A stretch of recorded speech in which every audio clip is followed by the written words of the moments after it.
Hi, I'm Ann Nagel. I am the author of the book Don't Get Short with Me. It is out on Kindle and in paperback on Amazon. I was born with a condition that made me short, so I have been like this my whole life.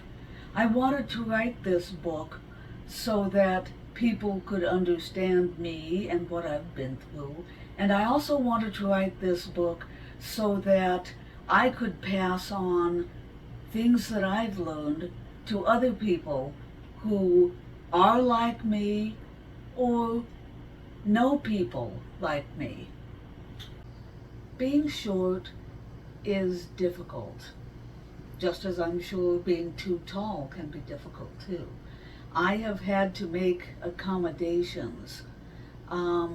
For instance, I had to make sure I had a step stool at work. And just to go grocery shopping, I have to have a grabber to get stuff that's way above my head. So little things like that hopefully will help somebody else who is living through this or knows someone who is. Being a short person, I have run into many people with preconceived attitudes, preconceived notions, and it is something that I've had to deal with. I tried to bring a little bit of that out in the book as well, without being too preachy or angry.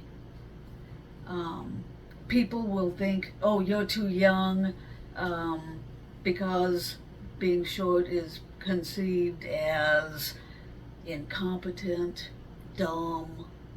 Um, a short person has to rise above that and make people see them for who and what they are.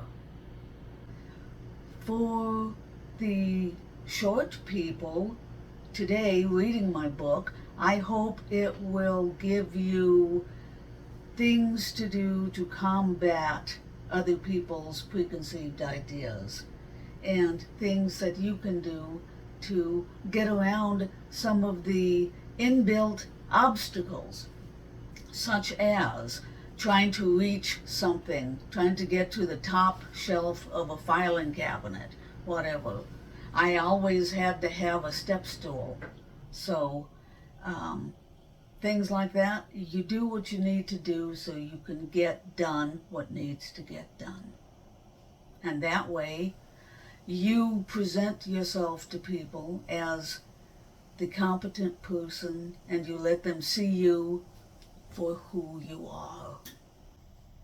In my 37 years of work, I experienced some things. I brought some of them out in the book to give people tools in case they run into something like that themselves. For instance, being short, tall people will sometimes like to come up and pat me on the head or something. Oh, isn't this little one so cute?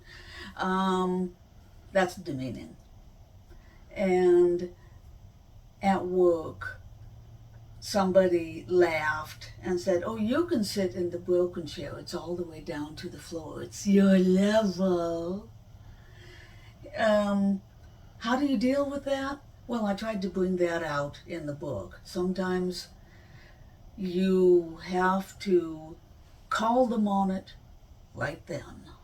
But you have to do it in a way that doesn't make them think, ooh, that's a button I can push.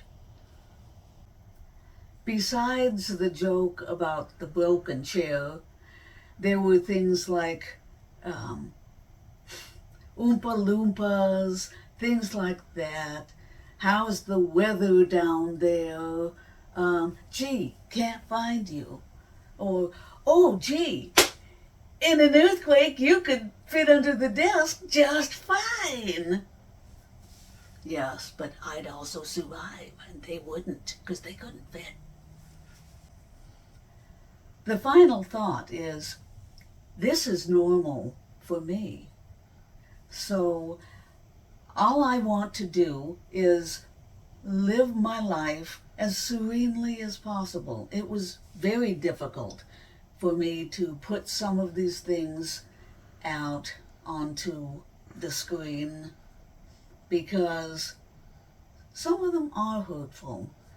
Um, I was trying to give a speech and somebody said, "Stand up." Um, Things like that.